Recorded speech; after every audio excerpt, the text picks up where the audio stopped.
Carol, can you hear us? Yes, I can hear you. Awesome. Thanks for joining us.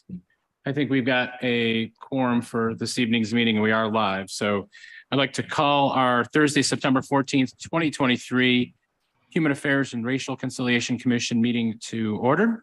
And as we start, we do have a moment of silence, but I would like before the moment of silence just to reflect on September 11th that we had this earlier this week, and want us all to just think if we had a friend or colleague or coworker or family member or anyone that was involved in 9/11, either at the Twin Towers, at the Pentagon, or on the ill-fated flight 93, United 93. If we could just take a moment of silence to remember those lost lives.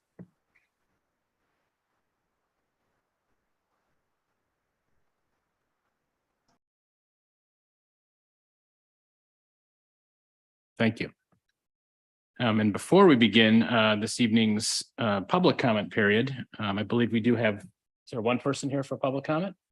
Before we do begin that, I do want to congratulate and recognize one of our commissioners, Mr. Elvin Johnson. I didn't realize your nickname was Scooter Johnson, was just inducted this weekend in the Citadel Hall of Fame. So we were all debating before you got here what position you played. I think Carol had mentioned linebacker and someone said wide receiver. And I said, there's no way Elvin was a wide receiver. So I was 5'11", 158 pounds when I stepped on campus. Right. So I kind of ate myself over the past 20 years. So, but yeah, I played wide receiver, quarterback and wide receiver. But yeah, that's what they said. And I just have to make sure we read this into the record. Elvin Scooter Johnson was one of the most versatile football players to step foot at Johnson Haygood Stadium. Scooter Johnson was a two-time All-Southern Conference wide receiver for the Bulldogs. After switching from quarterback to wide receiver, he finished his career with 110 receptions, 1,603 yards, and 16 touchdowns in 2 years. His most productive season came in 2002, where he earned honorable mention All-American honors from the National Football Gazette after finishing with 69 receptions for 960 yards. The 69 receptions ranked third on the single season list, while the 960-yard ranked fourth. Johnson would eclipse the 100-yard mark 5 times during the season. He takes great pride in supporting the Citadel Athletics as an active member of the Citadel Football Association Board and community service activities around Charleston. Elvin, thank you so much. That's awesome. Yeah, big round of applause. And I didn't realize you were that young too. So 2003. That's 42. Yeah. So, all right. Well, yes. To get started, we do have one public comment, or if anyone's online, which I don't see anyone, those that are interested in speaking. Okay. Just here to observe. Awesome. Well, welcome. You can sit up here if you'd like. You don't have to be way back there. But with that, we are going to approve our minutes. So can I have a motion to approve the minutes of our 8/10/2023 meeting? So moved. I'll second. Moved and properly seconded. Any discussion on that? Hearing none, that motion passes to approve those minutes. Next up is our chairperson comments. I'm going to turn it over to Jerry. If you've got any comments. Yeah, just a couple things to note back on the minutes.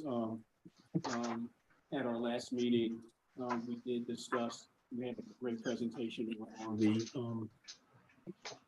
rapid transit project, and Bob Simon volunteered to be our official liaison to that group. They have an advisory committee, so Bob will be our point guard on that. I don't know if might have been an email. Yeah, I think it was an email. We confirmed that, but I want that on the record. He's modeling behavior for the rest of us in terms of volunteering to be leads. Also, in the minutes, we talked about taking a look at the diversity video that Adrian had posted and developed. I don't know if folks had an opportunity to do that. It seems to address adequately the employment side of the house, but it does not, as I suspected, talk about the equity lens in the broader sense, as discussed in the master plan. So that may be another piece of work for us to take up subsequently. And I guess the other thing, two of our colleagues on Commissioner Bowden, Stephen and Jason will have the opportunity to interview the police chief candidates next Monday. And they both have expressed an interest in knowing whether or not there are any questions that this august body would like to see put before those folks. Would you want us to give you those in writing, or we'd have a real quick conversation, just run around right now and see if anybody has a question that they might have? Yeah, I think that's a great idea, Jerry. So so this is commissioners and of course, Carol at home. Feel free to shoot me an email with a question if you can get it to me before close of business tomorrow. I'll see if I can get that to our folks at the mayor's office, but I did ask Jerry already to tee up a few questions, but anything that you personally think that should be asked, and of course, I'll look at that list of questions, and if there's something similar, I probably won't ask that. But if there's something that falls within the lens of this team, please send that to me. And if you could, I said close the business tomorrow, by noon tomorrow, actually, because I'd like to get that to the mayor's office. And the only other observation, they'd have the opportunity to attend the press conference announcing the 2024 Martin Luther King Summit, annual summit, the 52nd annual summit, sponsored by the YWCA. I had forgot what the theme is. This year's theme was do the work. Whatever next year's theme is going to be difficult to outdo that in terms of giving direction, but it seems important. The mayor in his opening comments committed the city to being a sponsor at the top level.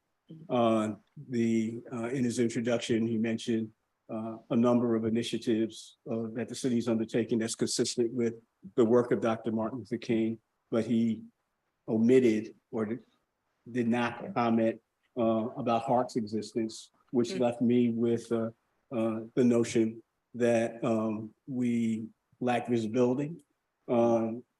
We perhaps are not as engaged as we could be, and we need to step up our game to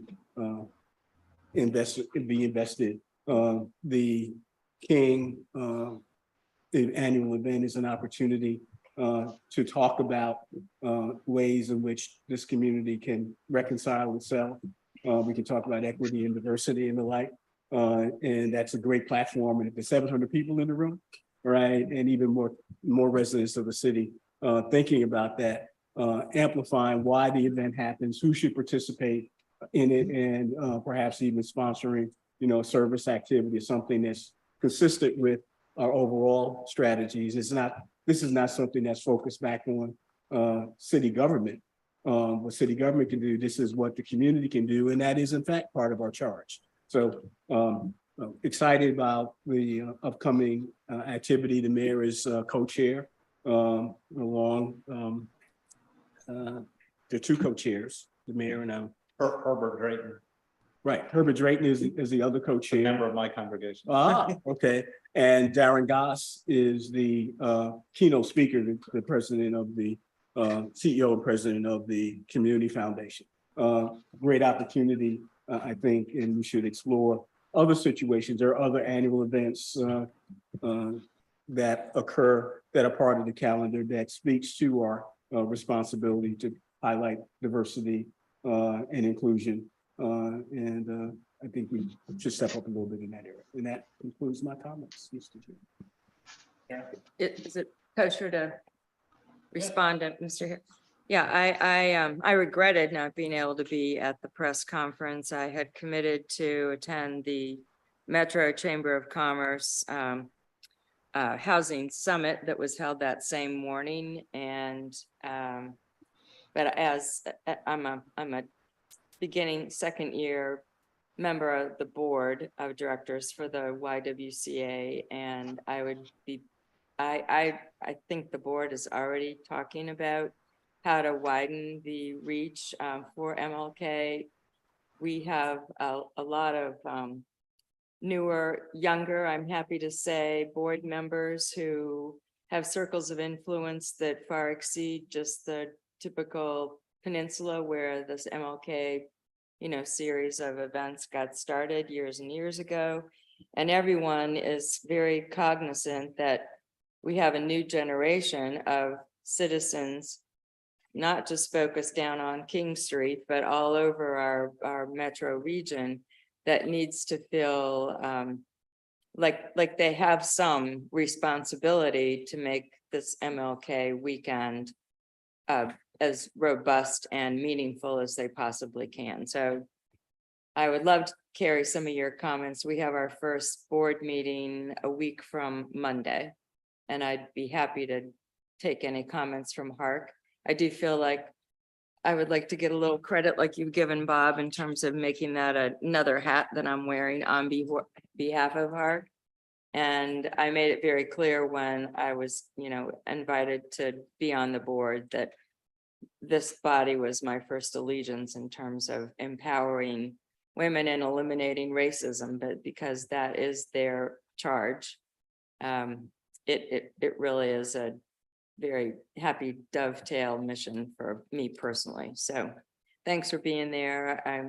I saw the video about it, and the Y is advertising not only that honor of being, kicked off in the city's chamber, but also the list of people who are supporting and buying into the whole mission of the Y. So it was a great launch.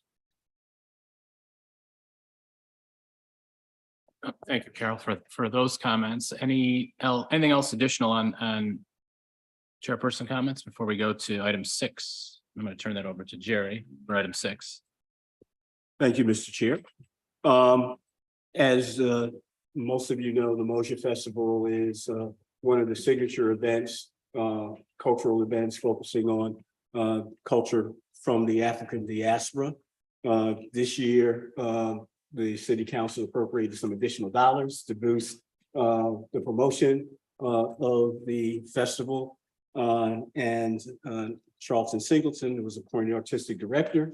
And we've asked Charlton to come today to provide us some update on terms of what's happening, as well as some of the discussion about the potential restructuring of the festival and how the work of the festival could dovetail with what we're doing here at Hark. Mr. Artistic Director.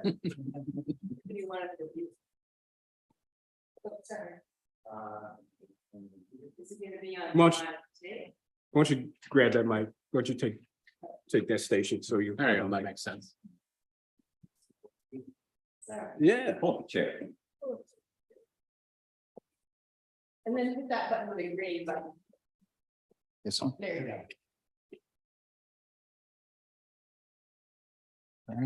You look good. You look good in that seat. Need is a gavel? Do I? Well, first, no, actually, I don't want the gavel on that. First of all, thank you for inviting me to be here. Being in this role for Mosher is still kind of mind-boggling and earth-shattering and a dream come true for me. Growing up in the Low Country, being raised in the 10-mile community of Allendale, and watching the festival as a kid and having my parents bring me to see various things from the musical entertainment that's been here to my first cousin, the late Robert Washington, designing the initial posters and having all kinds of exhibits himself. That was one thing. And then later on to be a part of the festival as a supporting artist for other major artists that came through, to being a featured artist, and now to being someone to help push the festival even further. It's just been an amazing few months, and I look forward to what we have in store, which is something that's, I think everybody in the Low Country and the state and the surrounding region is going to be very excited to come and see. We've been able to enhance the festival in a few ways. We've been able to update our website. We've been able to add social media to the arsenal per se, which is something that I think is very important nowadays. I think everybody notices and everybody recognizes that a lot of information these days is generally picked up in their hand on a telephone. And to be a part of that network of reaching out to the world basically is something that I think will definitely help push our festival into new heights. We updated the website, which looks tremendous. Mr. Marcus Amaker, along with some other really incredible team members, one of which is this young lady right here, Ms. Victoria Ray Moore. They have been just instrumental in helping us to boost the publicity of Moja, instead of it just being sort of in the local sort of scene. We still have our staple events, such as the parade that will be on Thursday, September 28th, which will start at Marion Square. It will go all the way over to the Custom House. We have the reggae block dance party that's going to be at Brittlebank Park. We have our Moja block party, which will be on October 6th. And we have the closing festivities, which will be on October 8th, Sunday, October 8th at Hampton Park. Those four things in general have always been huge for the community. They have always had great turnout. They have always brought a lot of the community together in order to celebrate everything that is Moja and all that it's had to offer. And so it was very important that we maintain the status that it has already had and build upon, you know, what has been laid all of these years. We've also, in addition to those staple events, we have added some internationally known artists to come through. Most notably, we have a young man by the name of Marcus Anderson, who is a chart topper on the jazz circuit. He is a musician that, in addition to having a number of his own releases, has played with folks like Prince and just a number of Chaka Khan, a whole number of people. He is a South Carolina native from the metropolis of Spartanburg, South Carolina, and was literally chomping at the bit to get down here to be a part of Moja. We have the wonderful husband and wife team, internationally acclaimed team of Michael Trotter and Tanya Trotter. Together, they are known as the War and Treaty. They're a dynamic group. They've been chart toppers. They have won numerous awards. In addition to them, we have the stateside debut of Yankee Bayesian, which is a tremendous play that is directed by a young man by the name of Dalek Brothwaite, who is just about one of the most exciting young up-and-comers that you want to ever meet. His name is fast rising in a bunch of different areas. And of course, in addition to that, we have, our juried art. We have Levon Bell with his exhibit, Fletcher Williams III. We have there's a really high ceiling of talent in the Low Country, young talent. Speaking of young talent, I'm especially looking forward to a young flute player by the name of Megan Bennett. Now, Megan is a product of the Low Country. She is from the Hamlin community over in the Mount Pleasant area. Let me back up. She is now Dr. Megan Bennett. And in addition to being one of the most sought after flute soloists in the country, she is equally as great a professor and has taught coast to coast. Her recent appointment, she is now in faculty at NYU. And she has agreed to be a part of the festival. She will be appearing with The Color of Music. Exactly, exactly, which is full circle because she was one of the first participants in that festival many years ago. So we're excited about Moja for 2023. We are already chomping at the bit to start digging in our heels about Moja 2024. We think that everyone will love what we have put forward this year for the city. And we hope that everyone will continue to support Moja, continue to talk about Moja. I think from someone that has been sort of quote on the outside looking in, Moja has been around for so long, quietly, over 40 years, and that's saying something in itself. And I think everyone has always felt and believed and quietly said that, the festival could be a lot bigger than it is. And so I think one of the charges that we have now and one of the responsibilities that we have now is to try to make that a really, reality. Instead of the feel of it being just this little festival that happens in the Low Country, for 10 days in the fall, and we get a few people from out of town. This is something that we talk about it being domestic. We talk about it being international. It should be. And that's what I'm looking forward to, digging my heels in and everyone working with us in order to make that a reality. So anybody have questions? I don't have a question. I just want to affirm, everything you said, especially about widening the reach for the publicity and bringing people in from a larger area.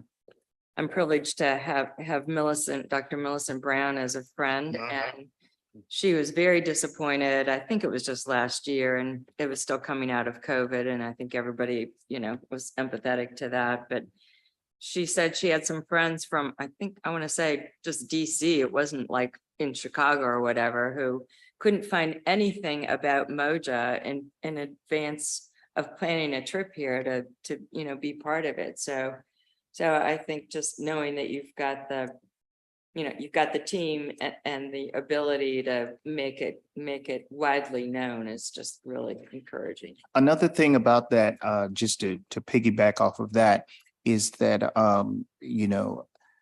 once again, from someone on the outside kind of looking in, I always felt that Moja was just something that we talked about, maybe a month before it actually happened. We intend to talk about it 360, year round.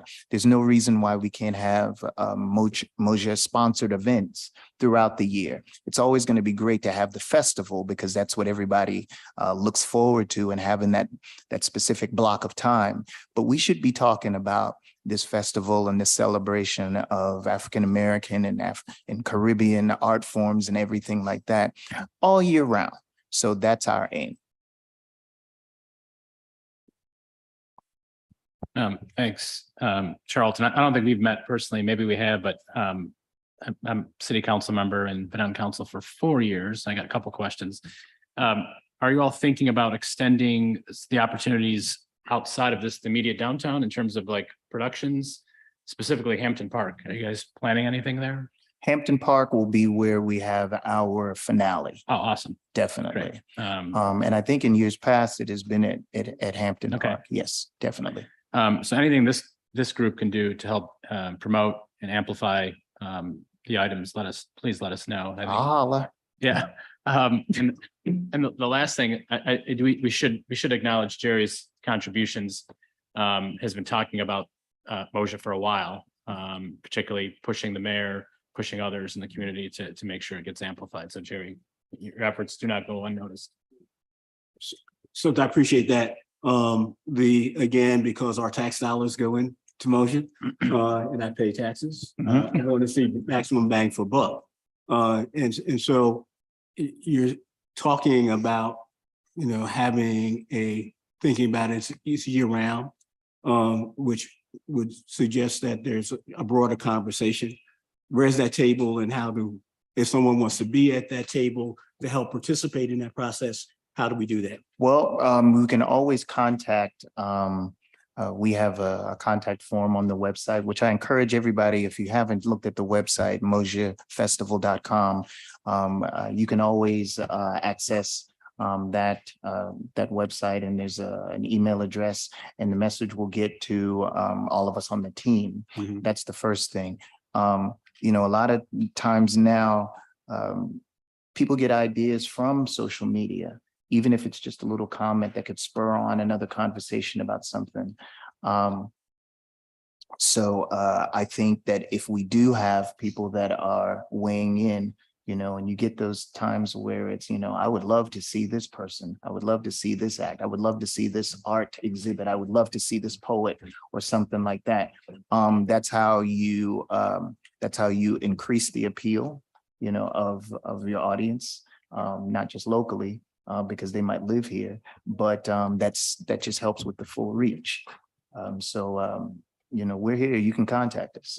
So you're also, as I understand, thinking about changing the structure. So Moja's planning and functioning is more like Spoleto as a 501c3 kind of operation. That transition, is there a way or a need for folks who are interested in participating in that, making certain that that infrastructure is built out?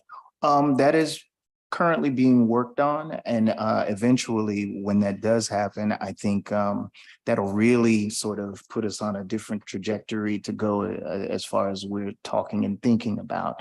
That seems to be, at least in my experiences, anytime someone says 501c3, that seems to be the magic words for giving, you know. And so I think most festivals, most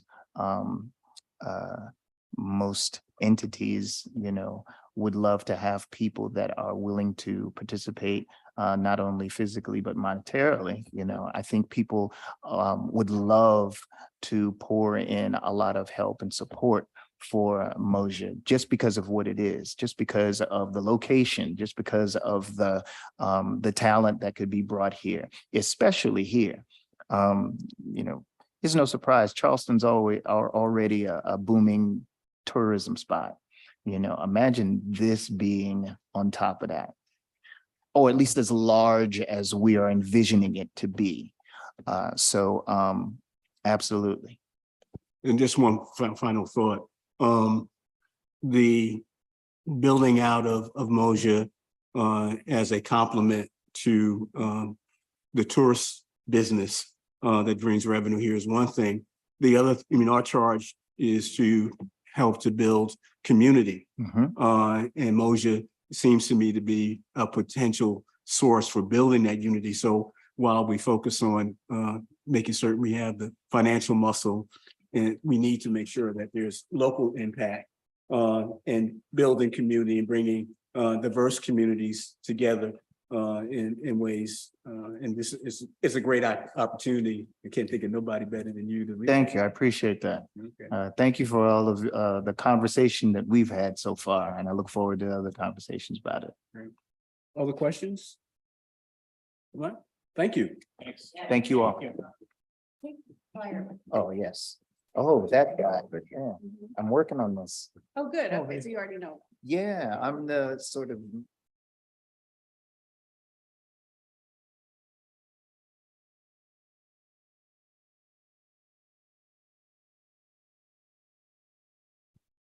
All right, we are moving on. I don't see Chloe here. Do we know? Okay, oh, there you are, Chloe. You appeared just magically. Well, the floor is yours. It's Chloe's from our city planner, planning, preservation, and sustainability office. The floor is yours. So Oh, go ahead. I'm sorry, Jerry, go. just if I want to remind commissioners that our last meeting, we had a presentation on the rapid transit project. In the presentation of that data, they pointed out that a portion of the route hits the peninsula. The conversation about the impact on housing, employment, and the like was part of what was highlighted. and the possibility of there being some items or options in the zoning, the creation of zoning in that area could be impacted, and the process that Chloe's going to talk to us about is tied right into that. Development of the plan might lead to changes in zoning that could interface with the two projects. So that's why we did that last week. You're here this week. Thanks, Chloe.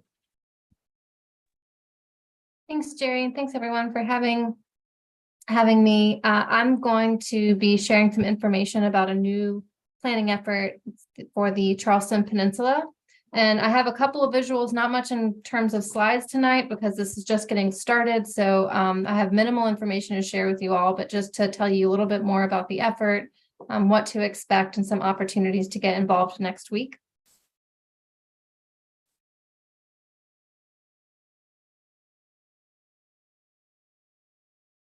Okay, so the planning effort is called the Charleston Peninsula, Our Community, Our Future, Our Plan. And you're not seeing my presentation screen, are you? Let me see if I can fix that. We see it. You do? The presentation version, not the window? Yeah, we can see it, Okay. Chloe. Okay, sorry, it's all messed up on my screens, but as long as you can see it, that's good. So just wanted to make a quick note that we, prior to launching the effort, our outreach consultants, the SECO group, that's the Tika Robinson and Radia Baxter, they're both local.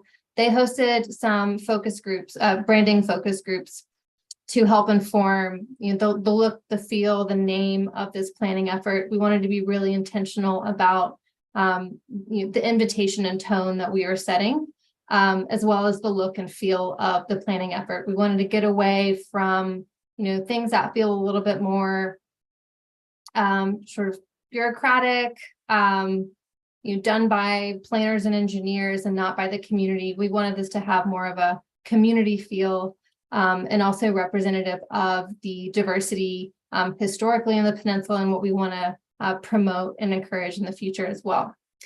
So this name and the look came out of those focus groups, and we're really excited about what came out of that, and we like it much more than some of the other things that we probably could have come up with ourselves.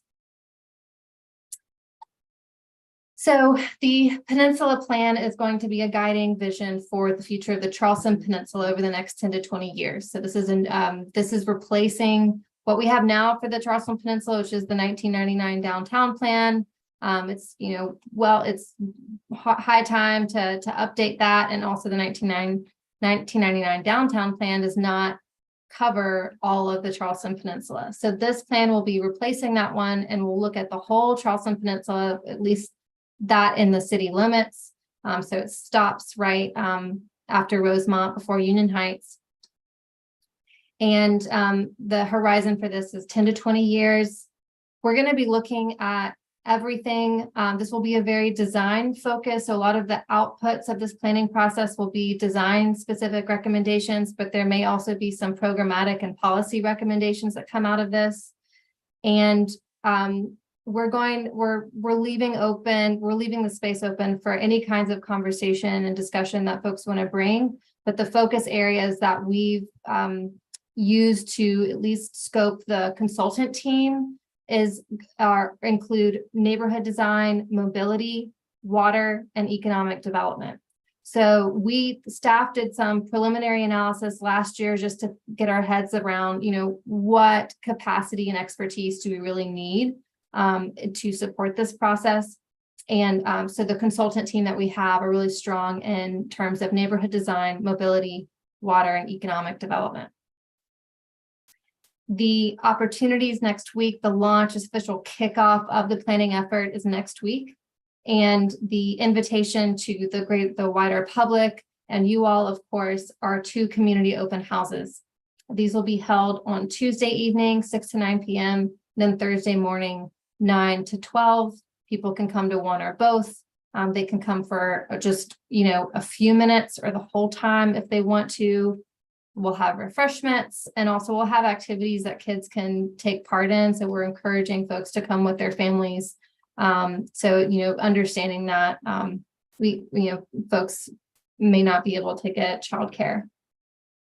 It'll be set up like with different stations in the room. There'll be interactive posters. The consultants will be there at the different stations to have one-on-one dialogue with folks that come. And the goal of this is really just to listen, learn from residents and hear their concerns, priorities, insights, ideas for the future of the peninsula. And then I'll just, make a note. I don't have a slide on this, but just for you all should have also received an invitation to some smaller group workshops. And these are not open for the wider public due to space limitations, but we do have some small group workshops taking place next week as well. And all of you have received an invitation to those. Those will be around the same focus areas with the consultant teams, but those will be small group discussions, slightly different format. And we hope that you'll be able to be present for one or both of those. Any questions for me?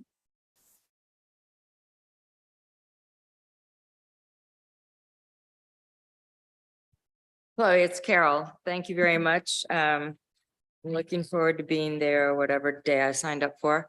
And I was just wondering, is there going to be like sort of an overview of what's already been worked on by the preliminary process, or do we start fresh? And then you're going to weave those things together, or how will that sort of turn out to be seamless? Okay. So this really is the start of it. That preliminary analysis, and I mentioned that staff has done, is more so just to sort of make sure we are prioritizing our resources to get the skill set that we needed, and to get a sense of where on the peninsula might we need to focus more, just given where we know there are gaps in previous plans. And so, but we also know that we probably missed some things. And so this really is going to be opening up for the community to identify where those areas of highest priority of concern and driving what ends up ultimately being the focus points in the Peninsula Plan. And then I'm sure we'll find out as time goes on, but can you give us just a little teaser about what will be the value of this plan once it's completed? How will the city make the best use of it? Well, I can say at least how we as planners use plans. We keep them on our desks and we reference them often. So when any kind of development proposals are coming to our desk in terms of applications being submitted for development review, we're looking at those plans to guide what our responses are, recommendations. We look at that vision that the community has articulated for a certain area, and we try and shape our responses, recommendations, any policy changes, any programs. We try and shape those to support that vision and move us closer to that vision. And that's kind of a more general response, but that's how we use it. And then we obviously, of course, hope that anyone in elected positions, serving on volunteer boards, commissions, are also referencing those plans to support their decisions. Chloe, two questions. You shared with me in our conversation that these public meetings and forums that you described are just a portion of the outreach going on to make certain that stakeholders and community people are involved. Can you describe a little bit what else you're doing besides these meetings? Absolutely, yes. So this will just be the kickoff week, just to get the word out about the Peninsula Plan, introduce the community to the planning effort, start to get some of those preliminary ideas. But there will be many more opportunities following this, and our outreach consultants, along with some staff, will be doing some sort of pop-up style events, going to community spaces, tagging along with other community events already taking place. So I would, if you all are connected with community events and you think it would be a good opportunity to have some of our team present to gather some more input and ideas from folks at those events, we'd be happy to talk about partnerships. So we want to really try and get out into the community and not rely entirely on inviting folks to come to us at these more formal meeting type events. And thank you. One more question. Monday night or Tuesday night at the city council meeting, there was a presentation of the water plan. The process, the rapid transit plan. How, from your lens, how are these plans going to come together as part of this process? Along with the city plan. Along with the city plan, yeah. So the city plan, goes as far as providing some land use recommendations, just general land use recommendations for the peninsula. This plan is going to get into a lot more detail and actually look into design recommendations, design frameworks for certain parts of the peninsula, especially those that are sort of most in evolution right now. So it may be helpful just to say a little bit more about the different focus topics that we've uplifted. So neighborhood design, mobility, water, and economic development. So I'll maybe share a little bit more about each of those, why we chose those, and how it'll tie in with these other plans.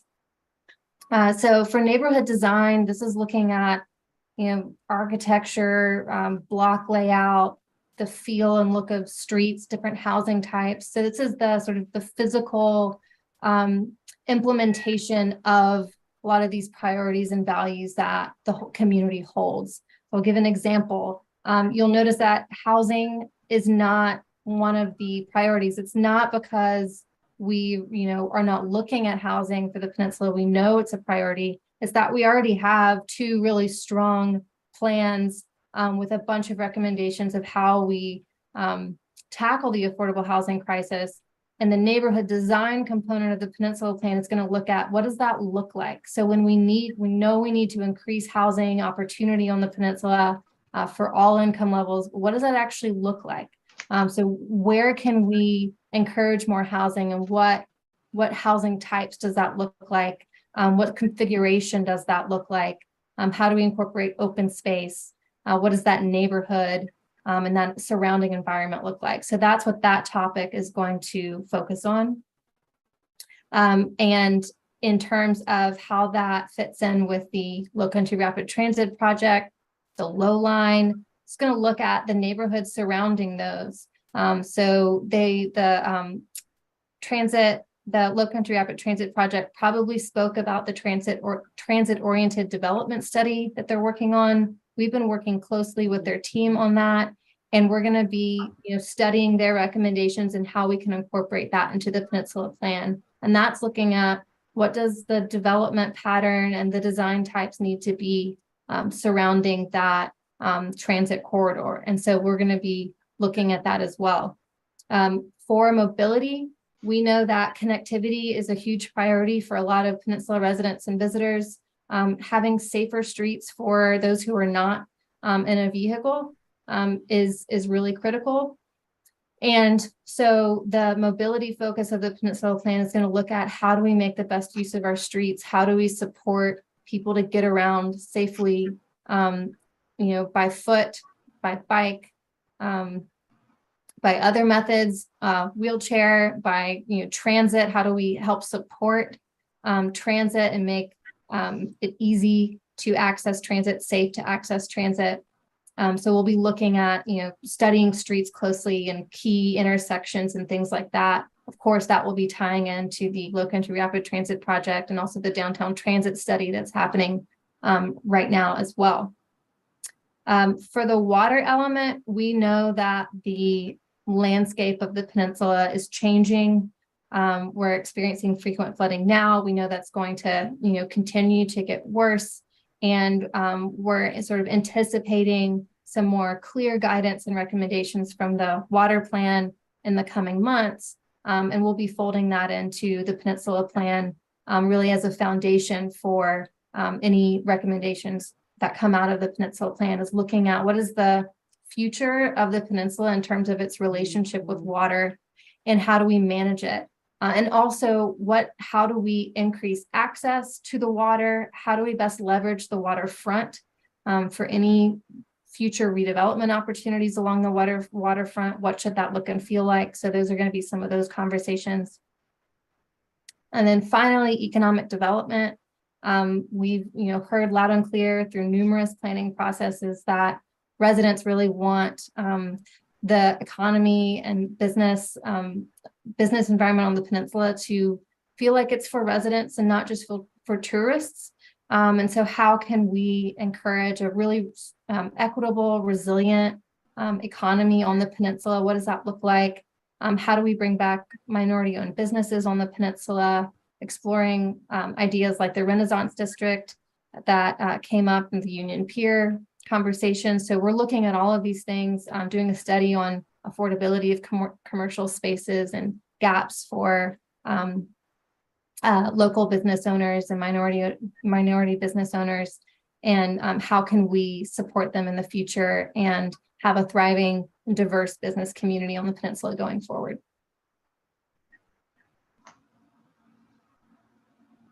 Other questions for Chloe?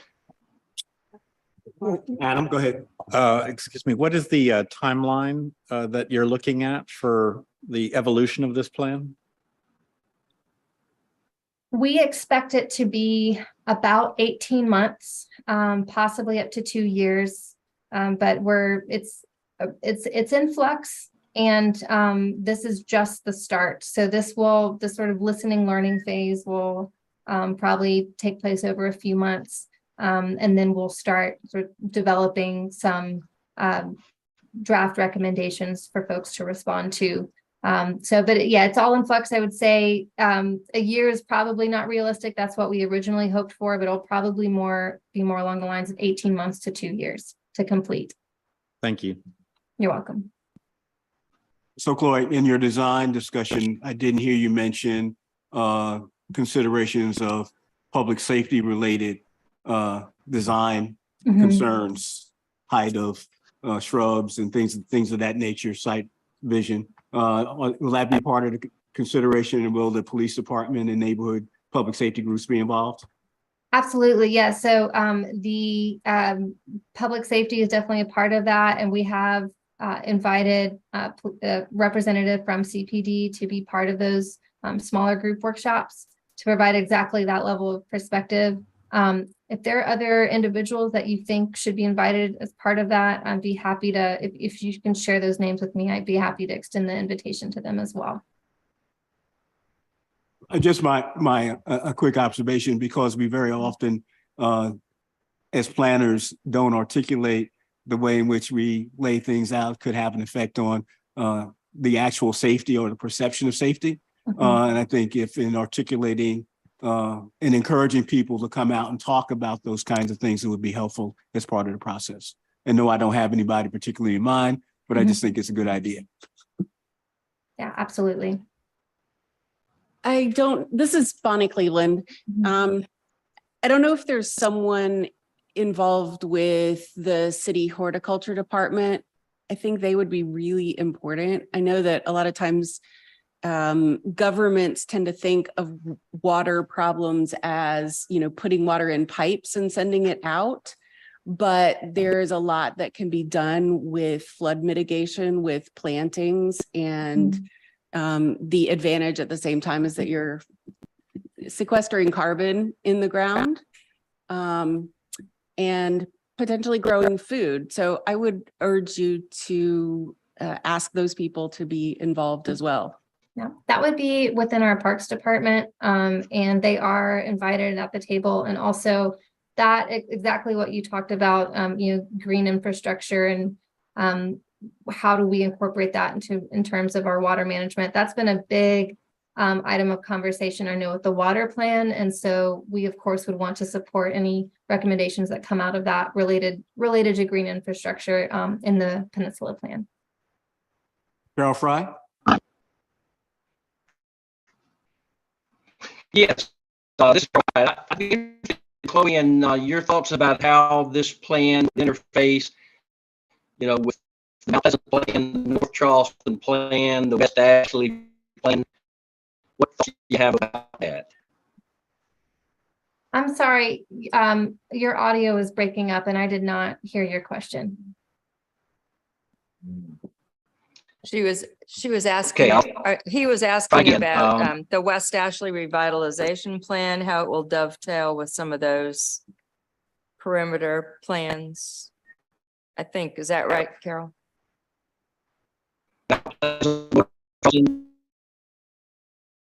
Yes, correct. So that one's they're not going to have as much of a direct relationship as some of the other plans that, you know, are focused on the peninsula or have, you know, include the peninsula. The West Ashley plan is for West Ashley. This plan will be for the Charleston Peninsula. So it's really going to be peninsula focused. However, you know, in terms of the mobility, you know, one of the things we're going to be looking at is those connection points with other parts of the city, and knowing that people typically, when going from one part of the city to another by way of bridge, a lot of times they pass through the peninsula. And so I think what will come up a lot in terms of connecting with other plans and other parts of the city is going to be in that mobility, those mobility conversations. Okay, thank you. You're welcome. Other questions? I have just a comment or a brief comment.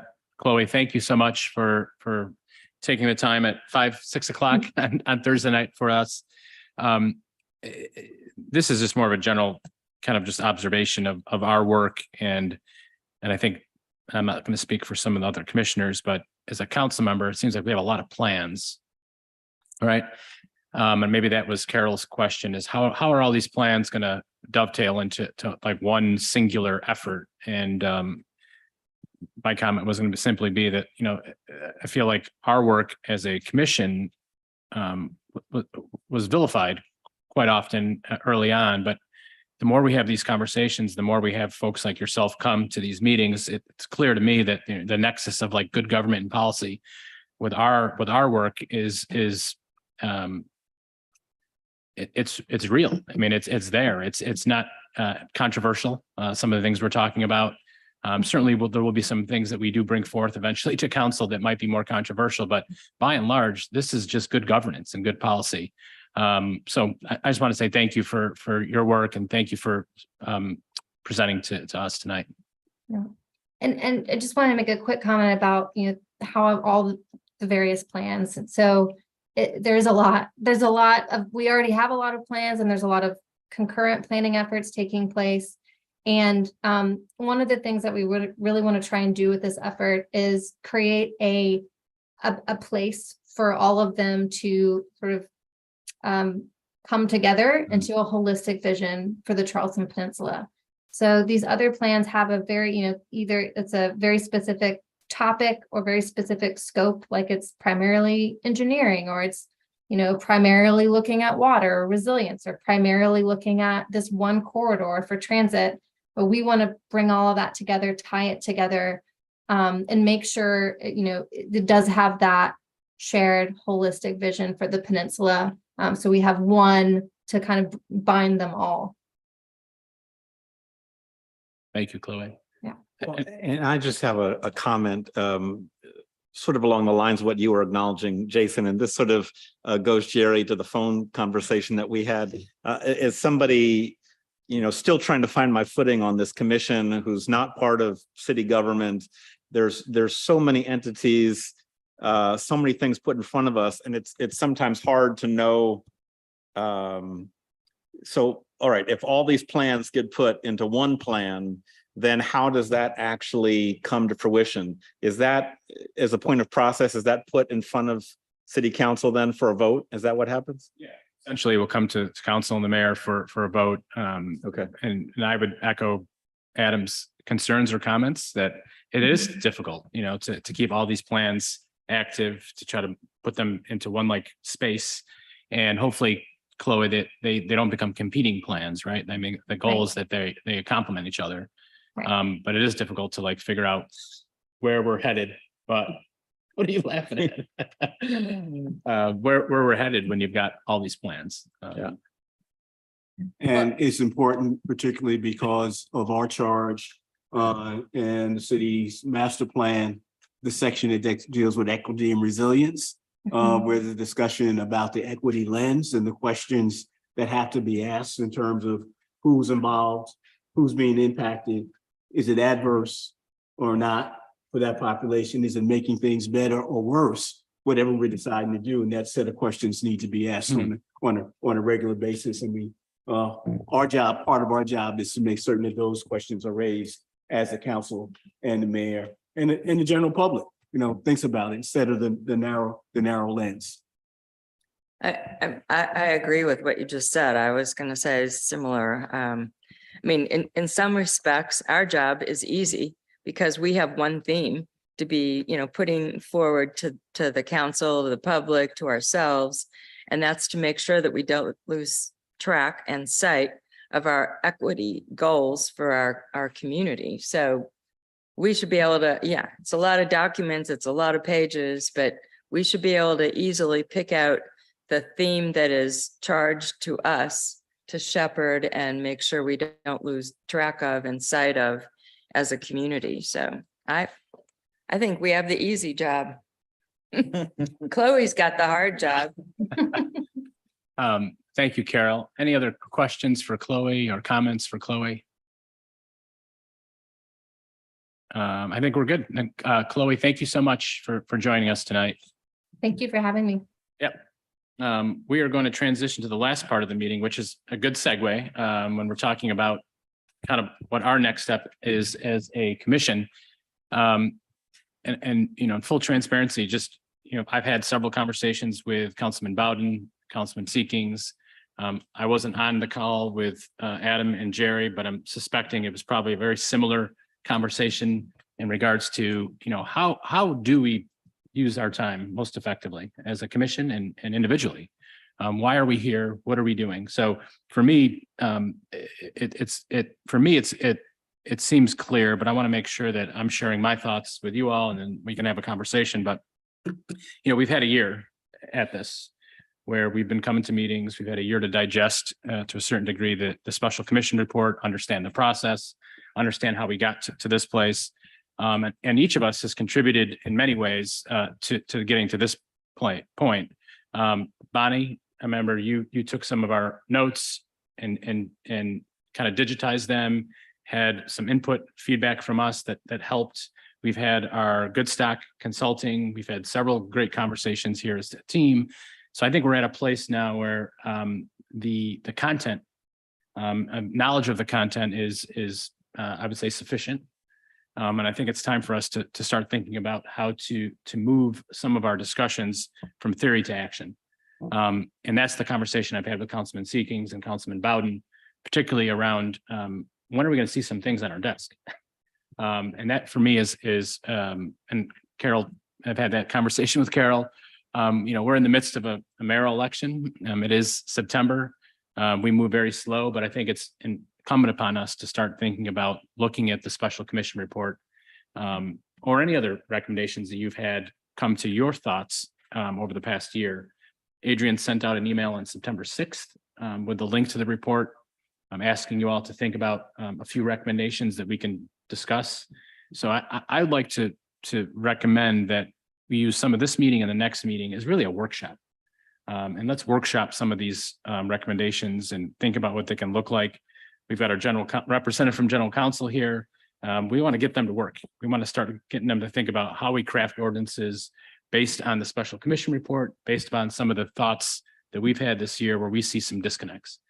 So that's where I'm at as a commissioner. That's where I'm at as a outgoing city council member. I want to make sure that, when I leave off council, I'll still be here as a commissioner, that we've built something that is sustainable and we're getting to a place where we're actually affecting change. And I think for me personally, I'm just speaking from a personal standpoint, it's been a bit of a challenge knowing why we're here when we come meet once a month and what we're doing when we leave. And I think it's been a challenge for all of us, but I want us to work to distill that and kind of focus on less, because the other challenge I think we have is a bandwidth issue. Jerry and I met with Adrian last week. We meet with Adrian, is it weekly or bi-weekly? Seems like it's every day, but it's bi-weekly, to talk about what is on her plate. So she's got a lot on her plate. She's been working a lot with external partners. So this is just one portion of her portfolio. But we're pushing to make sure that she can build capacity. And that could be one of our recommendations, is how to best utilize her services, maybe work with Ruth Jordan and Women and Minority Owned Business. How do we build their capacity, and build Adrian's capacity, because she is a one-person operation. So that's could be one of our recommendations that we push and advocate for. As I was thinking about, if I were going to pick just a few recommendations to put forward, I had a hard time with that. But I started thinking as a psychologist about Maslow's hierarchy of needs and the kinds of things that are most essential. And so, the base of that pyramid is things like physiological needs, food, shelter, and housing, and safety. And so I thought that might be a good framework to start thinking about these issues. And when I think about safety, one of the first things I think about in terms of the peninsula is flooding and hurricanes. And that, I think, especially when there are disasters and crises, what happens a lot of times is any good intentions can go out the window because people are just trying to survive. And so I think one of our really good places to focus will be what happens after a disaster and how can we help that be more equitable, even though we'll be all in crisis mode. And is there anything that we can do to prevent more inequity after a hurricane or a flood? And then I'm going to just broaden out for a minute. So you heard me talking a little bit about plantings.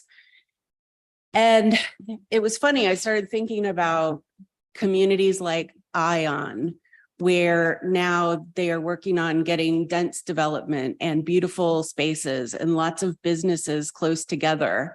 And it was funny that that's where my mind went first, because that's exactly what cities used to be and should be. And those communities are really modeled on downtown urban areas at their best.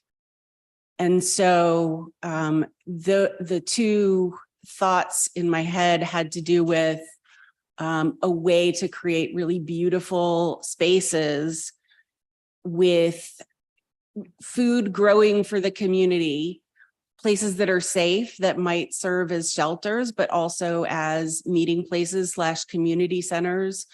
And that instead of doing what we normally do, which is starting with the wealthiest, most connected neighborhoods to create that kind of beauty and functionality, that we start with the least advantaged neighborhoods. And so I'm envisioning a community center and some office spaces that people can share and meeting spaces for the community to get together, and park space around it so that people can exercise, and lots of native plantings so that roots absorb flood water instead of taking dirty flood water and pumping it out into the ocean.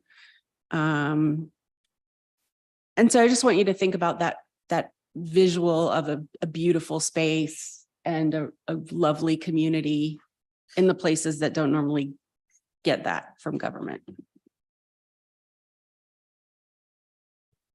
Thank you, Bonnie, for those. So I'm taking notes. So maybe some sort of formal post-disaster plan, specifically focused on addressing some of the equity issues and we could use Hugo as probably an example of what it was like. I wasn't here, but I'm sure there are folks that were. And then the second part of that was some sort of combination park, community garden, community center, in a less advantaged neighborhood or part of our city. Now, the other part of this is also thinking and remembering that, and Carol can attest that, when we think of our city, oftentimes we think of the peninsula.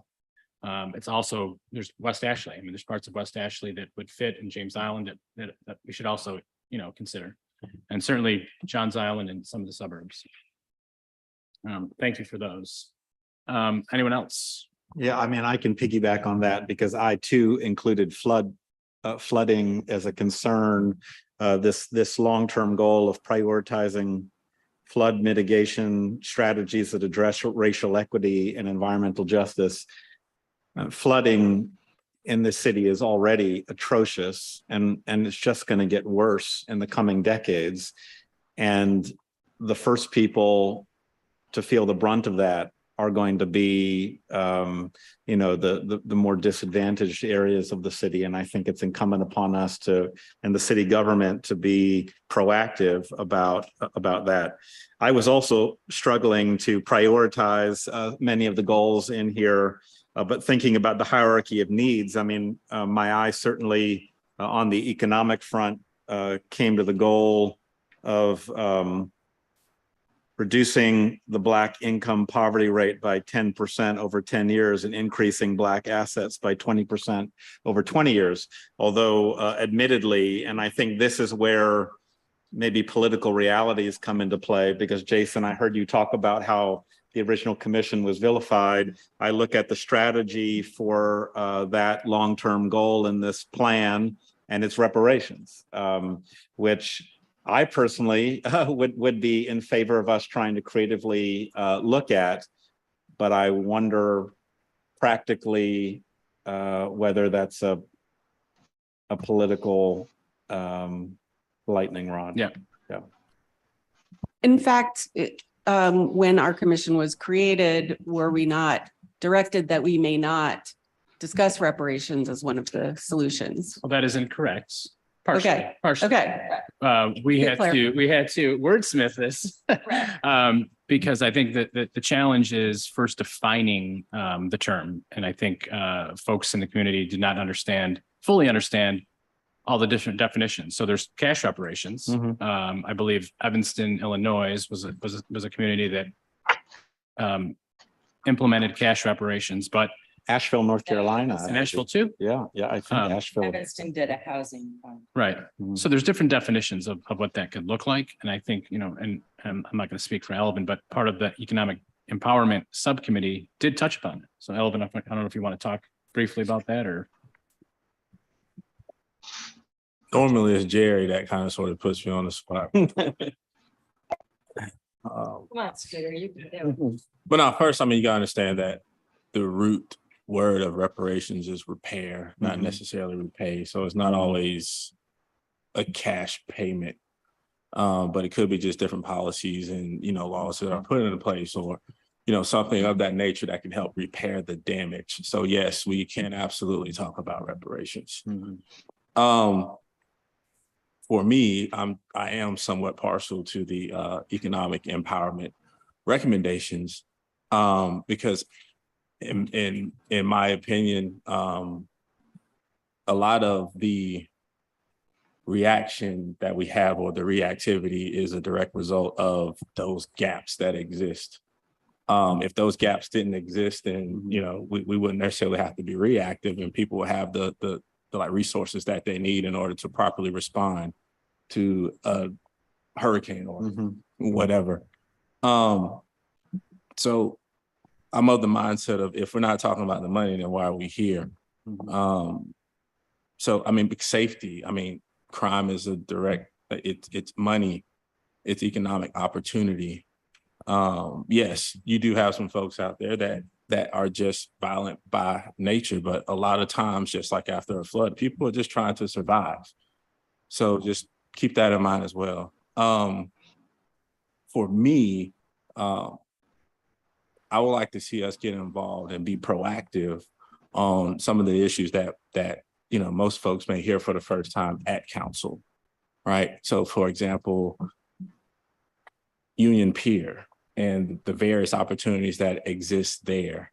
When we're talking about a Black Renaissance district, there are so many of the recommendations that are listed on the Economic Empowerment Subcommittee that could be addressed in that space. Also from an environmental justice perspective, you talk about flooding. As an engineer with a stormwater background, when I look at that piece of property and the opportunity to have potential connectivity to the peninsula in terms of solving or eliminating or alleviating some of the flooding issues, then there's an opportunity there as well that can not only benefit the folks that own that property, but some of the folks that live in some of these areas that could potentially be connected to help solve some of those flooding issues. So having a seat at the table, how do we get a seat at these different tables so that we can be proactive as opposed to being reactive? So yeah, for me, it's how do we get involved? Not just more so in just this space, but how do we get at some of those tables to be able to be a representative of HARC on behalf of the city of Charleston, to ensure that that equity lens exists in that space in those conversations. So I guess for me, since I mentioned the Union Pier project, I would really be interested in being part of that conversation, if it's okay with the group. Because I understand that we did say that whenever we do speak on certain topics or we're in certain spaces, we don't necessarily speak on behalf of HARC. So I'm not quite sure how that would work either. But for the individual, it's kind of sort of figure out where your heart is, right? And then get involved in those spaces and figure out how you can have a voice in those areas, speaking from an equity lens. Just really quickly, in terms of the Union Pier specifically, there is a process underway, an advisory committee that the Riley Center is coordinating. It would, if Alvin is willing, all right, if we suggested to them that they add him to the advisory body representing the kind of concerns we have, that would be a way for us to be smart about what's going on, have a seat at the table, and that is only advisory as well, right? They're not decision making, but is a way for our voice to be heard and for us to know what's going on without each of us being there. So I would urge us to consider that. Thanks, Jerry. I'm actually meeting with Kendra Stewart tomorrow, so I think it's a good segue. And I think to Alvin's point, I think tonight's exercise, which will culminate, obviously the next meetings. I think tonight's more about discussion. I think if we could try to distill some of this down, I think Alvin's point about Union Pier, that could, check off the box of several things that are within the plan. And that's really the goal. Is like, what could we do to pick one or two or three things and focus our efforts on those things that we feel have the greatest impact, potentially. We didn't really talk about criteria, but to me, that's a no-brainer. So tonight's goal is really to just go through our list and really hopefully call that down at some point over the next meeting. But, I'm sorry. Carol, did you have your hand up? Because it's still up and I'm not sure if you wanted to talk. Yes. Okay, go ahead. Yes. Can you hear me, Jason? I can hear you, but you're breaking up just a tad. You might want to try shutting off your video and keeping your audio on. That might help. You probably have spectrum. Okay. Can you hear me any better now? Yes. Yes. Okay. Yes, we can. Well, I just wanted, like Adam and Bonnie, I wanted to pitch in and say I had a difficult time with this too. And as a matter of fact, I had some recommendations that I think we need to have discussion about how we set priorities. And, obviously for the remainder of 2023 and then for 2024. Because, I think that's really important for us. And quite honestly, I'm coming at this from the background of an engineer where I think, we need to have measurements, and you get a measurement by saying, okay, what's really important? The number of people assisted, the financial cost versus the benefit. These require discussions, assumptions about things that you're going to do. But to me, those kinds of discussions are needed to get to the point for setting up the priorities. So I just wanted to to say, but I certainly agree with Adam and Bonnie and probably others that it's a difficult thing to do. I chose a couple, but you know, again, it's choosing it from a very limited point of view. And I think we really need, as a commission, to come up with the way in which we're going to decide how to prioritize those things we want to move forward with. And I heard you loud and, well, I didn't hear you loud and clear. I heard you loud, but not so clear, Carol, on that one. Can you hear me? Yes. I would agree that we need to prioritize, but we gotta take a kind of have to jump off the curb here as a group. We can keep talking about priorities, but I think it's going to be helpful for us to look at the previous report and basically take everything that we've heard and talked about throughout the year as commissioners and start adding and putting that on a list. At that point, I do agree. Once all those recommendations are up there, I think it's, to your point, how do we prioritize that list? What criteria are we using? But I first want to get started with just coming up with a list of sorts. Yeah, I agree. I think we need to have, I mean, I'm a resistor. I'm so- sorry, Carol, 1 second. So Carol, do you have a list of a few items you want to mention? Yes. Well, my first one was under the reform, and then and it talked about reducing trials and absence in criminal cases and requiring follow-up by staff where notice of court dates are returned as undelivered. Criminal. Okay. So that's one. You know what he's talking about? Number two, under housing mobility, create new partnerships.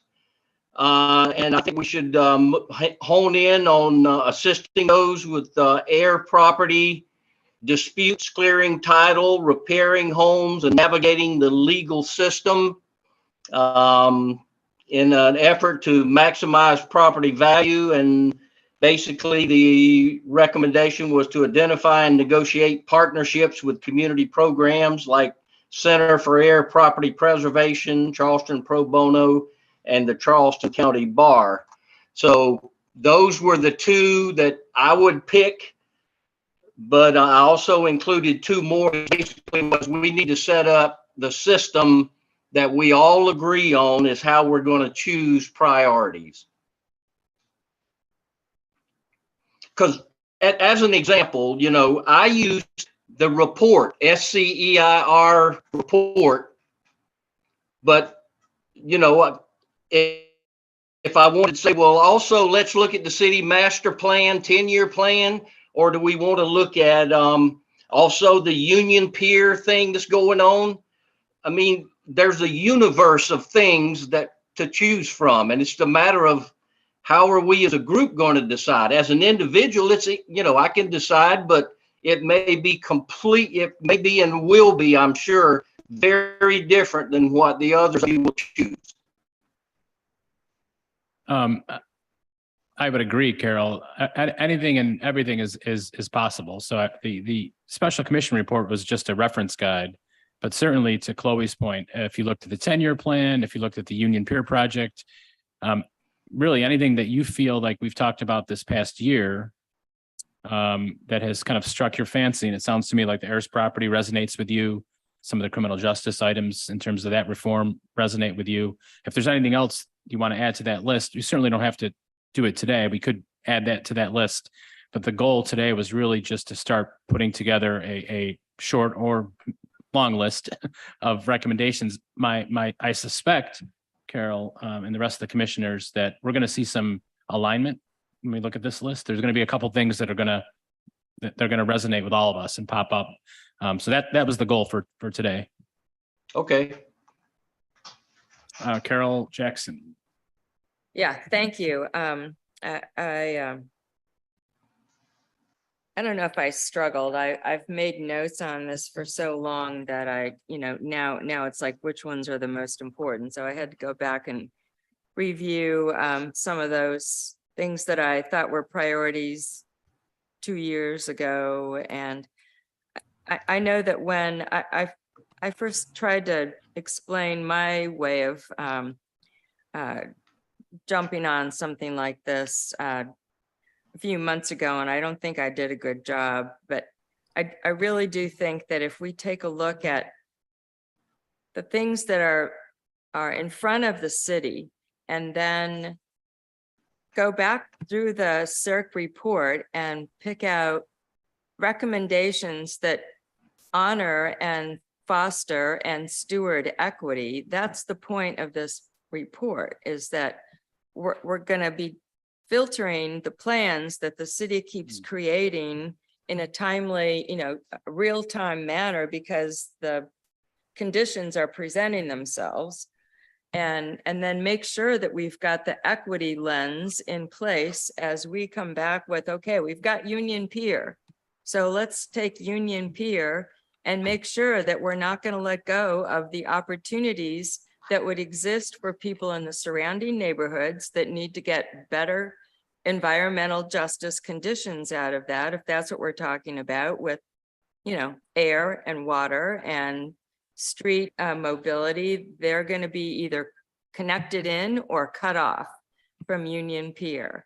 I'm personally a champion of the Black Business District. I know we can't legally zone it for Black businesses, but we can definitely charge our planning and legal staffs to research, start with the Folly Beach overlay on how they have protected their commercial district for local unique businesses to this area, and jump off from there. So I definitely support making sure that Union Pier doesn't fall short of the opportunities to deliver equity into the plan itself and the unintended consequences that always happen from huge development like that.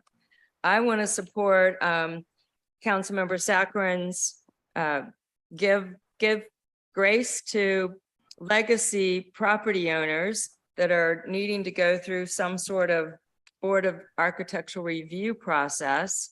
And because they don't live in their grandparents' house, but they still own it, they're not given the opportunity to be even reviewed under that law, let alone given some exclusion for wanting to do the right thing with their grandparents' property. They don't have the money. So I want Councilmember Saccharin's BAR amendments to be put into code before he leaves office in December.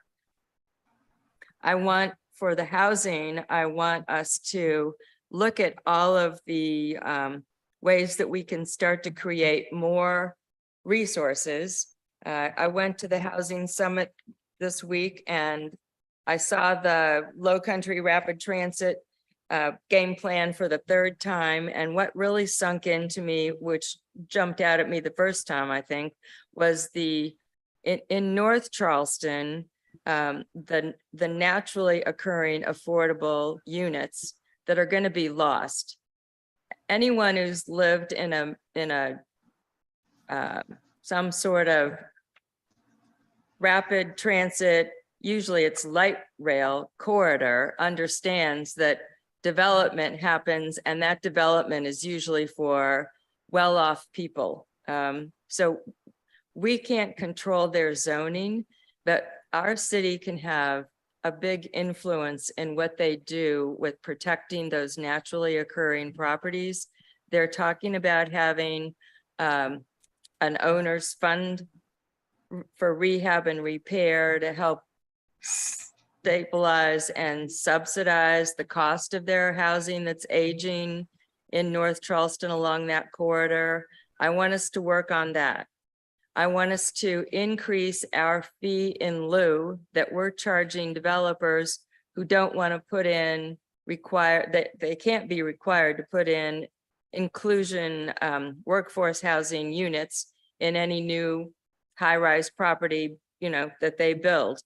That's state law. We can't require that they include workforce units. So we've given them the opportunity to pay a fee in lieu of building any units if they want to get the best and highest density out of a property.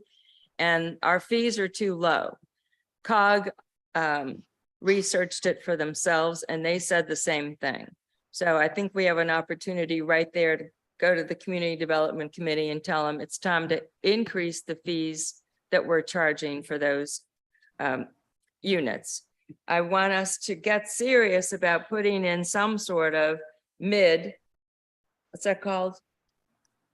What's it stand for? Yeah. Municipal Improvement District funding, or this Act 236 that was passed by the state legislature at the end of last year. And it allows for developers to have to pay fees in order to put their properties where they're putting them. We need that. We need those funds to be able to supplement like missing middle housing and much more affordable housing in the boroughs that are now being designated for high ground development, which is all of Cane Hoy. We need to take a field trip out to Cane Hoy and see how vast it is. And that's where we have a wide open opportunity. A lot of it's in Berkeley County, but that's okay. The city's annexed it in. And so we can do that kind of impact fee requirement. If we call it Act 236, if we call it Municipal Improvement District, we can put in some sort of public transit system. We could even experiment with light rail out there, and we could get the zoning identified for smaller lot lines and more affordable properties as a result of that. So I have a lot of pent up passion over some of these things, from housing and economic development. I could go on and on and on, but those are my three. And we definitely want to put a bill on the community development desk for Jason Saccharin's BAR amendment. It's very simple. You just call it a legacy owner and you describe that in the code. Thank you. Thank you, Carol. I know we're getting short on time. It is 6:30. Okay. Go ahead. Okay. First of all, it's been like a year, and I've been learning this new language, and it's a new subject for me, but I'm getting there. One of the things that in the last year that I've heard about and is gentrification.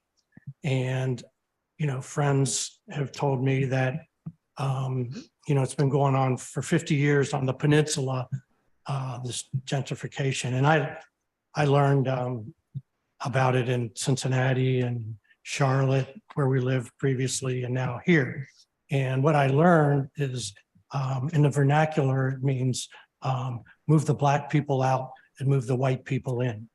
And I have come across something called anti-gentrification. And I would like City Council to look into anti-gentrification because it's really destroying the peninsula, in my opinion. Y'all don't know me, but when I got out of college from 1973 to 1978, I was an assistant basketball coach at Cornell. And we had, my boss was one of only 12 head Black basketball coaches in the United States out of 200-300. And I learned a lot about race and life in those 5 years, both on campus and as we traveled in our team and so on and so forth. So I've been involved with issues of racial justice my whole adult life. And at 73, I'm not about to quit. So, that's one of the things that I would like to see is City Council look into what they can do to thwart gentrification on the peninsula. Tom, is that like a zoning tool, or what is anti-gentrification other than It's a just, purpose? yeah, It's a purpose. yeah. Okay. Yes, ma'am. And then somebody said at our men's social the other night that there's very low numbers of African Americans on the Charleston City Fire Department. Mm. I don't know what that means or if it's factual, but that would be something for city council to look into. 3%? They're having a hard time recruiting. 3%, that's what was reported by the chief of the public safety committee. And then somebody said, yeah, well, what about how's North Charleston doing it? How is North Charleston recruiting Black men and women to be on the fire department? I don't think they are. Well, yeah, and if the numbers are higher, which I don't know if they are, I I suspect don't, maybe they're not. a lot of maybe. this is intertwined with housing and affordability, right? So Now, I don't want to embarrass Charlton, but he's been so great to sit here with us the whole evening. I know that the city kicks in for Spoleto and other festivals, right? How much, or do we chip in for? We, ATAX, right? Yeah. Is your question, how much ATAX goes to Moja? yeah, Right, is that the question? yes. Yeah, is it the same? I don't know. Do you know the ATAX number? So, there was a big disparity, before this year. It was somewhat corrected this year. The exact number, I don't know, but there was increased funding, provided to Moja. This is because it just sounds so great, everything that's planned. Yes, sir. I don't know if I can call on you, but Yeah.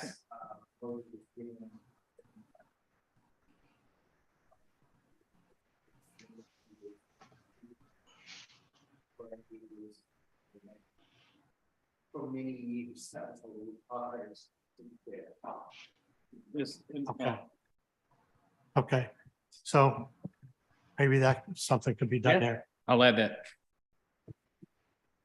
I promise to be very quick with this. I just don't want tonight's meeting to go by without talking about how important changing policing is and creating equity in policing. And that should, because of Maslow's hierarchy of needs, safety is really important. And our Black citizens often don't feel safe, and they aren't safe from our own city government at times. And so that's a priority. I think we will have a chance to review and support the recommendations of the evaluation of the audit, right? So we'll have plenty of opportunity to see the third-party evaluation of the racial audit accomplishments.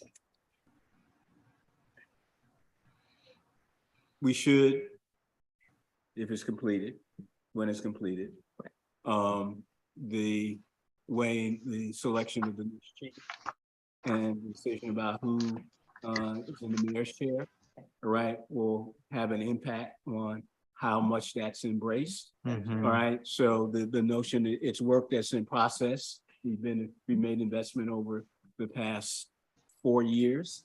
And I think it's a bone that needs to be followed through on as a priority. It may require less learning on our part, okay, but it certainly needs to be a priority tracked, in my opinion. And I assume surely those questions will be asked of the police chief candidates, right? Yeah. That was part of the inquiry I made this morning to make sure that those questions are asked. Yeah, Bob?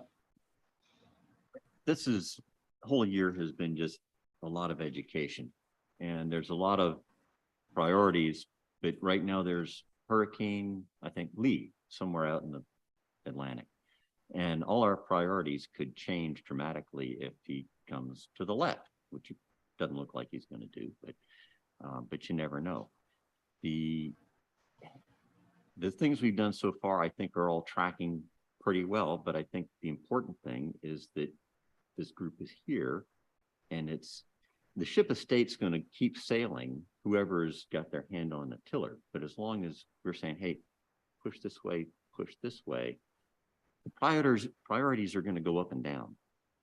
We're going to have to make some dynamic adjustments as things come before us. But the thing is, the group is here and can do that. And I think that's frankly the most important thing. I will say, we're pressed for time, that the commitment from the group and commissioners over the past year has been awesome. I feel like we're starting to gel, but I feel like digging into the work is going to make us gel even more. Jerry? So I asked Stephen to give me his, Oh, because cool. he said he might not get here. For the record, we need to address affordable housing. We should look at our fee in lieu that developers pay rather than develop affordable housing. I think it could go, the fee could go up. I also think we can speak to benefits of density, increased density. Yep. And we should consider higher buildings in exchange for more affordable housing. To the affordable housing conversation, I would add, because of motivated by seeing the Channel 5 article about Gaston Green. Gaston Green is one of the public housing projects. Gaston Green is in the flood prone area. Gaston Green is one of the public housing projects scheduled for the RAD development. All those things coming together, right, seem to me to create a possibility of a focus. And to Carol's Fry's point about creating priorities, one of the things is there something imminent right in front of us? Two, are there discussions currently underway and resources being moved around that could make a difference? And then do we know enough information, and can we advocate enough for it? Those are the kind of criteria I would use. My other point would be continue to follow the racial bias audit. The fire department reported at the Public Safety Committee meeting that it has an RFP out for a consultant to help them with the recruitment of diversity. That's an example of something, if any of us know firms that or do that work, all right, is easy enough for us to encourage folks to be engaged and involved in that. So that's again an example of what's moving in the real world in an area that we're concerned about.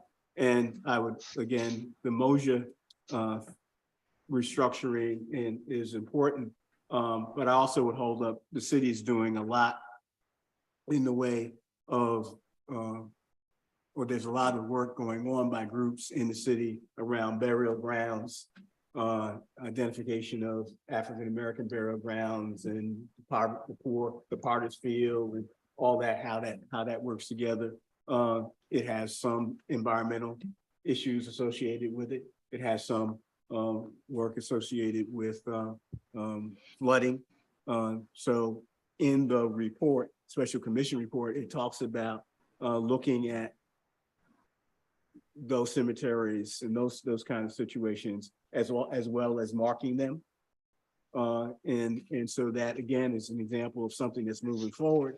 It's working. There are more outside groups, non-city groups working on it, and us engaging them or encouraging people who are working on things that are important to come to us and say, hey, this is what we're thinking about. So we can then see how it fits into our agenda and to bring things to heighten things in terms of attention. We can be a sounding board in some of these areas as well. Can I just say one thing? I meant to give Bonnie some encouragement for your vision of, beautiful spaces and community centers and places we don't usually expect them. I think that we need to have, and I hope Ruth Jordan is going to come here soon. We need to have an understanding of what the city is building with the housing department, the James Lewis apartments. It will be housing that will be priced for low and moderate income people in a brand new building. It's right near the Housing Authority's new apartment property or newish apartment property. No, condo apartment, I think. No, apartment, sorry, they're for rent. Anyway, it's part of a whole complex that South Carolina State has an office or a student building there. It's a huge, it basically is the footprint that was under the Grace Bridges. And it came to the city from the state after a long time of negotiating and waiting. And we definitely have a chance to make it into that place of, you know, a magnet park attraction. It'll have a micro enterprise business center that Ruth Jordan's office is running, or they're gonna set it up and then find a management concern for taking it over to make sure that it's used at its highest and best use for minority and women-owned businesses. So I think we should put that on our list as a, you know, to make sure we understand what they're doing and encourage the city to maximize the opportunity for those properties that are all along the waterfront there. Go ahead. I failed to report out that the Good Stop did meet with the core group on September 7th. Okay, good. The next meeting is to be with us and the core group. I would like to recommend that we do it during the week, perhaps in a lunch period. So the core group perhaps can have their bosses grant them an extra hour, so it's 2 hours, so they can meet with us and we can interact in a 2-hour frame. The Good Stop people have indicated that they are available the last week in September into the first week in October as a good time for them. And I think the core group meets the first week of the month. I mean, sometime during the first week of the month. Okay. So when Adrian gets back, we're going to try and push that out and would appreciate rapid response back from the commissioners in terms of their availability to participate in that particular session. Thank you, Mr. Chairman. That's great. That was one of my favorite things that we did this year. Meet with the core group. Yes, that's been part of the work, like kind of behind the scenes that, you know, kind of building the capacity. And I would say that's part of it. I do want to recognize, gentlemen, I'm not sure of your name, but you came in and thank you for joining us. But if you'd like to say a few words. Ah, yes. Yeah, you could, this is District 3. Take a seat right here. Okay, good afternoon, everyone.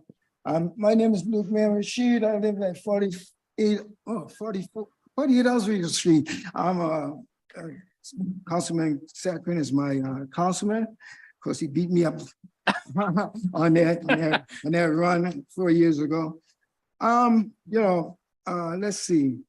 Sentimental honorable mentions. That's what I call this session, what I've heard. These things have been talked about over and over again, and it's just a spinning wheel, and gentrification, reparation, those things, where are the people? Who's going to receive reparation? Are their children, generational children, going to receive what? What kind of education or what kind of input will they get? They don't have to always be monetary, but so jobs, education, schooling, proper school education, etc. Union Pier, who owns it? Is the city own it or the state own it? What does the state has? But does the city really have stakes in it, or is that the city has to bargain with the state to be involved in it? let's see, reparation, housing.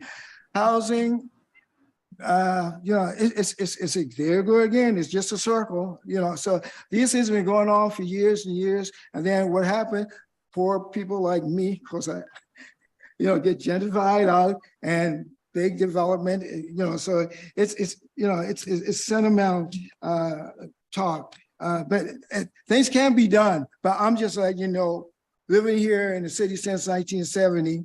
I'm originally from James Island, and I moved here when I was about 18 years old, something like that. So do the math on that. Let's see. Okay, the city just spent millions on the flood issue right there, Cannon and Spring Street. What is it that you can do? So things are already in motion. But so what is most important? Is it African Americans or the underdeserved people who practically they're gone? You're talking about the excuse me, mention the not you, but in the meeting. The Spring Street. Okay, Spring Street corridor. Yeah. That's African American corridor business. Yeah. Okay, it's vanished, it's gone. So I had a business there. What's happening, man? What's happening? We're just spinning, man. And most of these things, technically it doesn't make sense, except that it's just rehashing, retalking, spinning, churning, and nothing can be done. Except. What is affordable housing? These things, I've been here before. I know these things. I understand these things. We understand these things. Those of us who lived in Charleston a long time, and you don't have to live a long time in Charleston to be a city councilman, but you understand. How many city councilmen are here? I'm the only one. Yeah, okay. So yes, let's see. Dollars, what's that? Dollars. Okay, but okay. I think I've overtalked myself. Let's see. But those issues, so those are sentimental issues, and what is the reality behind them? What is the reality behind? Get something that's concrete, that's reality, that's going to fit. But if you're going to do something for the African American or the descendants of slaves, I'm a Muslim. You know what I mean? We have that beautiful international African American Muslim, excuse me, museum. We call it the Muslim museum. Museum. Beautiful thing. That's about the best thing that has fitted on this peninsula since when? Thank you. Thank you. Well, Mr. Rashid, let me just say this. We appreciate you coming. We do have opportunities at the beginning of meetings to talk. And if you're interested in participating, we do certainly have opportunities for citizens to participate in the meeting. And I will just say, as a council member and someone that lives in District 3, you're right. You're right. How many times have we been talking about affordable housing or gentrification at City Council? I'm not from here. I've been here since 2001. But I reckon that you've been here longer and you've heard these conversations over and over. So that you ask, the question you ask is pointed question. Why are you guys talking about this again? Nothing's going to get done. And I will just simply answer that question with this. This commission is the structure to allow those things to happen. There was no structure previous to the council or previous to this commission. So to your point, you would call up Mr. Lewis, Councilman Lewis, or Councilman Gregory, and they would work to try to get something on council agenda.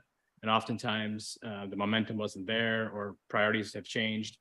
This commission is, our charge is to make sure some of these issues that you're talking about get addressed. They're all not going to get addressed. We're not going to fix everything. But I think our goal as a commission is, tonight's meeting in particular, is really think about, prioritize, what do we want to focus on? You've mentioned a lot. I mean, gentrification, affordable, yeah, but you're right. You're absolutely right. And I'm not going to tell you that all those things are going to get fixed. That's not our raw. It won't get done. I've been on council for 4 years. Carol was on council for 4 years. We've got a lot of challenges as a city. But at least this commission, what we can do is hang our head on a few things and try to focus our efforts on a few. Our charge is to figure out what those few are. Okay, question. Sure. So, this meeting, Okay, one second, Mr. Rashid. Carol, is your hand up or did you not take it down? And if you're still there, No, it was up. I wanted to give you, I had one additional priority to give you relative to affordable housing. Sure. And that was that we, we're doing a lot of work and the city's doing work around affordable housing, but I think an additional thing, and I'm not really quite sure how this works, but after you get affordable housing, several years later, it seems to be the issue that there's huge problems and they're not getting the attention that they need to get to continue to be livable. Floyd Manor and the issues that have happened there. And I realize, or at least I believe somehow or another, the city and the county offloads that to some third party. But the reality of it is the city and the county councils need to put teeth into making sure the affordable housing is livable, affordable housing. And I think that's a great point. That's a good point, Carol. We heard you loud and clear on that one, actually. So no breaking up. And you're right. That is something that we should focus on. Mr. Rashid, anything else before we conclude? oh, pardon me, I'm sorry if I'm. No. When I asked, I realized I had to come early in order to, I thought you probably had public question after this meeting, but. Typically, we have it in the beginning, but we're pretty informal, so we appreciate your input. And if you want to come back, we meet the third, remind me, second Thursday each month. So you're welcome back to the next meeting at 5 o'clock. I'm not going to go through my list because it is 7 o'clock, but I will say what was on my list, the 9 items. You have all articulated those 9 items. I knew that. Told us 2 or 3, you picked 9. Well, I had 9 that I was like thinking about, but I suspected what is true. Like, there's going to be some synergies here with what we're going to focus on. And hopefully the next meeting we can dig in. And Carol, if you're still on, we'll dig down and try to prioritize and use some criteria to figure out what those are. And then move forward with some. Okay, great, thanks. What was that, Carol? All right. I said, great, thanks a lot. Thanks. All right. Is there anything else to come before this evening's commission? Any questions, comments? I move that we adjourn. I'll second. Meeting adjourned. You'll have a good night. Thank you.